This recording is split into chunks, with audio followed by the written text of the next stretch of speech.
जय हिंद। मैं मानिक नायक आप सबको अपने यूट्यूब चैनल पर वेलकम करता हूं। आज हम लोग एसएससी एमटीएस 2023 का सेट नंबर 19 को यहां पे डिस्कस करेंगे। टोटल जो एग्जाम होता है आपका 57 सीट में एग्जाम होता है और हम इसके 19 वाले पार्ट को डिस्कस करने वाले हैं। चलिए स्टार्ट करते हैं अपने डिस्कशन को। पहला क्वेश्चन यहाँ पे है, थॉमस कप जो है उसका संबंध किस खेल से संबंधित है? थॉमस कप जो आपका बैडमिंटन से संबंधित है। याद रखना थॉमस कप का संबंध किससे है, तो बैडमिंटन इसका करेक्ट आंसर हो जाएगा। अगर हम बात करते हैं बैडमिंटन से, तो बैडमिंटन जो होता है थॉमस कप और उबर कप होता है, ये दोनों खेल आपका संबंधित है आपका बैडमिंटन से हो जाएगा। और साथ में थॉमस कप अभी हाल ही में किसने जीता है? थॉमस कप हाल ही में जीतने वाले हैं आपके इंडिया ने जीता है। इंडोनेशिया को हरा के थॉमस कप जीता है। और ये जो है आपका थॉमस कप सात्विक साईराज और चिराग शेट्टी की जोड़ी ने जीता था। अगर हम बात करते हैं यहाँ पे क्रिकेट का, तो क्रिकेट में जो गेम होता है आपका कौन सा गेम है आपका? एक तो एसएच होता है क्रिकेट में, उसके बाद जो दिलीप ट्रॉफी होता है, रणजी ट्रॉफी, ईरानी ट्रॉफी, ये सब संबंध है आपका किससे? क्रिकेट से।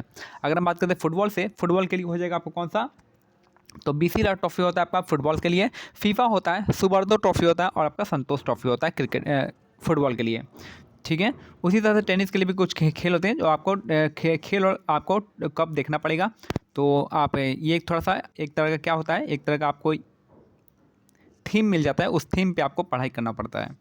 नेक्स्ट है निश्चित दिशा में महासागरीय तट पर नियमित रूप से बहने वाली जल धाराएं क्या कहलाती हैं? तो इसको हम महासागरीय धाराएं कहते हैं, यानी ओशन करंट कहते हैं। ठीक है। तो निश्चित दिशा में महासागरीय सतह पर नियमित रूप से बहने वाली जल धाराएं आपको ओशन करंट कहलाती है। ओशन करंट का जो शॉर्ट फॉर्म होता है वो आपका लैंड ब्रिज और सी ब्रिज होता है। तो इसी को बड़े लेवल पे ओशन महासागरीय धाराएं कहते हैं। तो आई थिंक आपको समझ में आ गया होगा। नेक्स्ट है यहाँ पे क्वेश्चन, जून 2022 में गूगल डूडल ने सत्येंद्र नाथ बोस को सम्मानित किया था। वो एक क्या थे? भारतीय भौतिकी विज्ञानी थे। सत्येंद्र नाथ बोस जो कहते हैं क्या थे? आपके भारतीय भौतिकी वैज्ञानिक थे। नेक्स्ट है, निम्नलिखित में से किस गुप्त शासक ने नालंदा विश्वविद्यालय की शुरुआत की थी? तो नालंदा विश्वविद्यालय की स्थापना जो किया था आपका कुमार गुप्त ने किया था। नालंदा विश्वविद्यालय की स्थापना कुमार गुप्त ने किया था, याद रखना है। चंद्रगुप्त द्वितीय को क्या कहते हैं? विक्रमादित्य के नाम से जाना जाता है, याद रखना है। चंद्रगुप्त द्वितीय को विक्रमादित्य के नाम से जानते हैं। और स्कंदगुप्त भी आपके गुप्त शासक से संबंधित है। और समुद्रगुप्त को हम भारत का नेपोलियन कहते हैं। और जो चंद्रगुप्त वन है, इन्होंने महाराजा धीराज की उपाधि धारण की थी।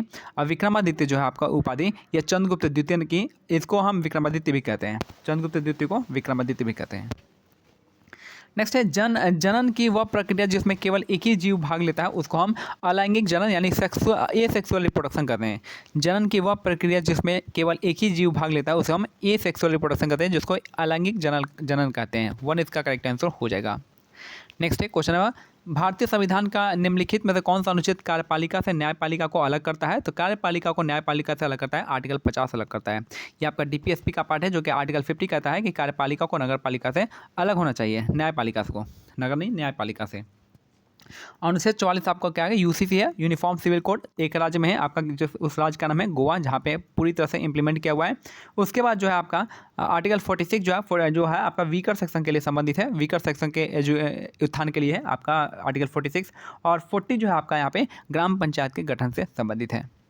नेक्स्ट है, वह न्यूनतम ताप जिस पर कोई पदार्थ जलने लगता है उस पदार्थ का कहते हैं, उसको हम ज्वलन ताप कहते हैं। वह न्यूनतम ताप जिस पर कोई पदार्थ जलने लगता है उस पदार्थ को हम क्या कहते हैं? ज्वलन ताप इसको कहते हैं, इसको इग्निशन टेम्परेचर कहते हैं। तो ये आपका ऑप्शन 2 इसका करेक्ट आंसर हो जाएगा। नेक्स्ट है, सितंबर 2020 में किस विधेयक के कारण लोगों ने दिल्ली, हरियाणा और पंजाब में व्यापक प्रदर्शन किया था? ये था आपका कृषि विधेयक के कारण। सितंबर 2020 में किस विधेयक के कारण लोगों ने दिल्ली, हरियाणा और पंजाब में व्यापक प्रदर्शन किया था? तो आपका कृषि विधेयक इसका करेक्ट आंसर हो जाएगा। नेक्स्ट क्वेश्चन है आपका, जापान जैसे देशों में निम्न जन्म दर है और जनसंख्या पिरामिड के आधार पर सकरा बनती है। तो जो आपका जो है जहाँ पे जापान में जो जन्म दर है वो आपका बहुत निम्न है और यहाँ पे जो पिरामिड का आकार बनता है वो आपका सकरा बनता है, नैरो बनता है।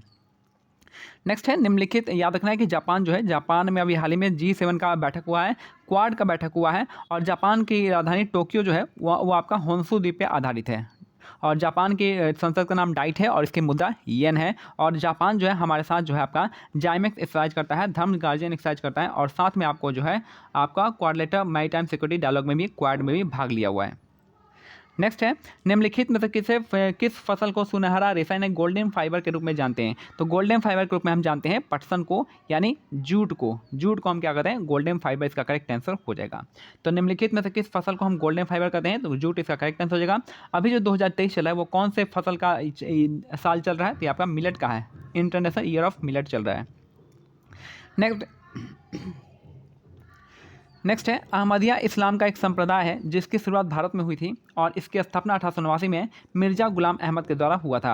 अहमदिया मूवमेंट जो है, अहमदिया मूवमेंट मिर्ज़ा गुलाम अहमद के द्वारा स्टार्ट किया गया था, 1889 में किया गया था, 1889। फिर है यहाँ पे, और तो यहाँ पे कुछ नहीं है।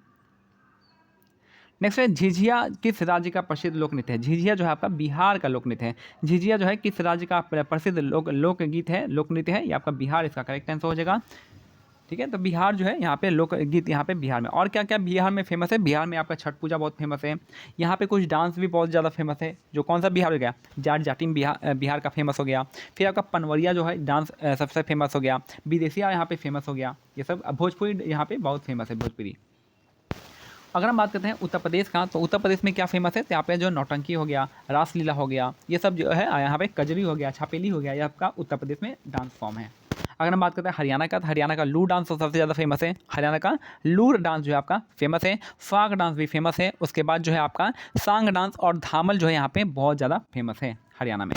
उसके बाद अगर हम बात करते हैं राजस्थान का, तो राजस्थान का कालबेलिया बहुत फेमस है। कालबेलिया बहुत ही फेमस है। और घूमर हो गया, झूमर हो गया, ये सब आपका राजस्थान को हो जाएगा। कठपुतली डांस भी आपका, कठपुतली डांस, तेरह ताली डांस, ये सब आपका राजस्थान में फेमस है। चांग डांस भी वन ऑफ द इम्पॉर्टेंट है। नेक्स्ट है, मुगल अपने पिता की ओर से तैमूर के वंशज थे। मुगल जो है अपने पिता की ओर से तैमूर के वंशज थे और माता की तरफ से चंगेज खां। ठीक है, तो तैमूर अपने पिता की ओर से, मुगल अपने पिता के तैमूर के वंशज थे और माता की तरफ से चंगेज खां के। माता जो थी चंगेज खां से संबंधित रखती थी और जो आपके मुगल जो थे उनके पिता ये आपके तैमूर वंश से। नेक्स्ट है, लंदन ओलंपिक 2012 में भारत के कितने रजत पदक यानी कितने सिल्वर मेडल जीते थे? तो 2 सिल्वर मेडल जीता था भारत ने। ओलंपिक 2012 में 2 सिल्वर मेडल जीता था। और अगर हम बात करें 2020 का जो है टोक्यो ओलंपिक, यहाँ पे 1 स्वर्ण पदक जीता था और 1 आपका 2 आपका यहाँ भी आपका सिल्वर मेडल जीता था और 4 जो है गोल्ड मेडल, ब्रॉन्ज मेडल जीता था। तो 1 2 4 ये आपको याद रखना है। नेक्स्ट है, कलामंडलम कल्याणी कुट्टी अम्मा का संबंध जो है 1797 से लेकर 98 में कालिदास सम्मान से सम्मानित किया गया था। वह किस भारतीय नृत्य शैली से संबंधित है? तो कला देखिए मैंने क्या कहा था, कलामंडल जो है आप जब भी आ जाए तो आप यहाँ पे जो कलामंडलम जब भी वर्ड आए तो आप या तो कथकली देखेंगे या फिर मोहिनीअट्टम देखेंगे। इनमें से अगर दोनों रहेगा तो आप तुक्का खेल लीजिएगा। अगर दोनों में से कोई एक नहीं है तो आप आराम से मोहिनीअट्टम पे जा सकते हैं। तो कलामंडलम का संबंध है आपका कल्याणी कुट्टी अम्मा मोहिनीअट्टम से संबंधित है। तो और कौन कौन, तो मोहिनीअट्टम के बारे में हम देखते हैं। तो मोहिनीअट्टम से और कौन कौन सा है? आपको सुनंदा नायर का नाम याद रखना पड़ेगा, कनक रेले का नाम याद रखना पड़ेगा मोहिनीअट्टम से।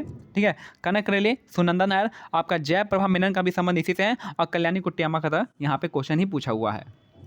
अगर हम बात करते हैं कुचिपुड़ी का, तो कुचिपुड़ी से आपका हो जाएंगे अब आपका वेम्पति चिन्ना सत्यम हो जाएंगे। वेम्पति चिन्ना सत्यम जो हो जाएंगे इनका कुचिपुड़ी से संबंधित है। साथ में जो है आपका अपर्णा सतीशन भी आपका ये संबंधित है। फिर पद्मजा रेड्डी जो है आपका, इनका भी कुचिपुड़ी से संबंधित है और मल्लिका साराभाई इनका संबंध कुचिपुड़ी से।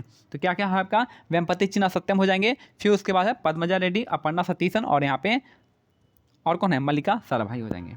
अगर हम बात करते हैं ओडिसी डांस का, तो ओडिसी के लिए फेमस है केलुचलम महापात्रा। आपको बहुत ही फेमस नाम है केलुचलम महापात्रा। जहाँ भी महापात्रा लग जाए आप ओडिसी लगा दीजिएगा। उसके बाद है माधवी मुदगल का संबंध यहाँ पे आपका इसी से है, ओडिसी डांस है। उसके बाद मीनाती मिश्रा यहाँ पे आती हैं और यहाँ पे सोनल मानसिंह आते हैं। तो 4 आपको नाम याद रखना है यहाँ भी कि केलुचलम महापात्रा हो जाएंगे, मीनाती मिश्रा हो जाएंगे, माधवी मुदगल हो जाएंगे और सोनल मानसिंह हो जाएंगे। ये 4 नाम आपको याद रखना है। अगर हम कथक की ओर से बात करते हैं, कथक में भी आपको 4 नाम याद रखना है। बिरजू महाराज मेन है, बिरजू महाराज हो जाएंगे, बिरजू महाराज, लच्छू महाराज हो जाएंगे और कौन कौन से हैं, शोभना नारायण हो जाएंगी और यहाँ पे हो जाएंगे कुमुदिनी लाखिया हो जाएंगे और रोहिणी भाटे। इन सब 5 नाम को आपको याद रखना है। तो आपको कथक में कौन सा नाम याद रखना है? एक तो है आपका बिरजू महाराज, लच्छू महाराज, रोहिणी भाटे, शोभना नारायण और कुमुदिनी लाखिया। ये सब नाम आपको इसमें याद रखना है। GDP calculated at some constant set of prices is called. अगर हम किसी कांस्टेंट सेट ऑफ प्राइस में कहते हैं तो उसको हम रियल जीडीपी कहेंगे। अगर हम इन्फ्लेशन को जोड़ देंगे तो उसको नॉमिनल कर देंगे, ठीक है। अगर हम कांस्टेंट सेट ऑफ प्राइस पे लेते हैं तो हमारा रियल जीडीपी निकलेगा। अगर इसमें इन्फ्लेशन ऐड हो जाता है तो इसको हम क्या कहते हैं, नॉमिनल जीडीपी कहेंगे, ठीक है। नॉमिनल जीडीपी आप रियल में याद हो गया। और जो अभी फिलहाल चल रहा है वो आपका करंट जीडीपी होता है।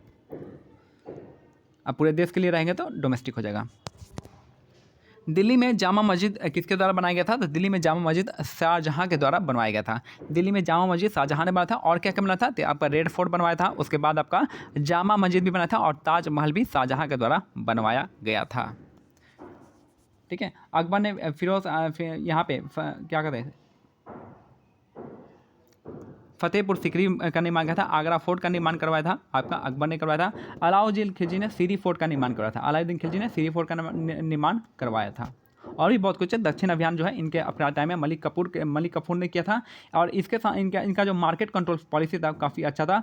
और यहाँ पे दीवाने मुस्तखराज की इन्होंने डिपार्टमेंट जो है इन्होंने स्टार्ट किया था, ठीक है।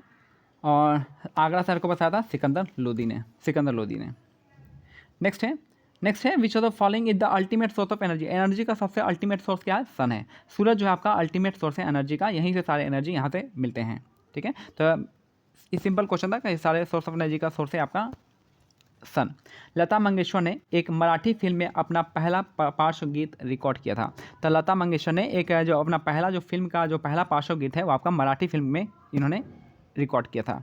सैयद वंश का प्रथम शासक थे आप कहते हैं खिजिर खां। सैयद वंश के प्रथम शासक है खिजिर खां, इसका करेक्ट आंसर हो जाएगा। नेक्स्ट है यहाँ पे नवंबर 2022 में भारतीय तट रक्षक के उन्नत एवं हेलीकॉप्टर यानी Indian coast guard advance light helicopter जो है MK3 स्क्वाड्रन 840 को आपका चेन्नई से नियुक्त किया गया है। कि कहाँ से? तो चेन्नई से इसको नियुक्त किया गया है, याद रखना है।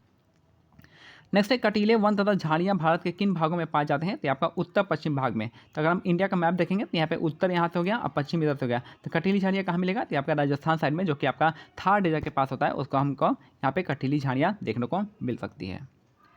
नेक्स्ट है ब्रिटिश भारत के अंतिम गवर्नर जनरल कौन थे? तो ये थे आपके लॉर्ड माउंटबेटन। ब्रिटिश भारत के अंतिम गवर्नर जनरल थे आपके लॉर्ड माउंटबेटन। इन्होंने 3 जून प्लान किया था। इसी को हम क्या कहते हैं? 3 जून प्लान। इसी को हम आपका माउंटबेटन प्लान, इसी को डिकी स्माइल प्लान भी कहा जाता है। और ठीक है, बाकी जो है आपका डुअल गवर्नमेंट सिस्टम यहाँ पे वैन हास्टिंग ने खत्म किया था, याद रखना है। वेलेस्ली ने सब्सिडी अलायंस को लाया था, तो ये भी आपको याद रखना है।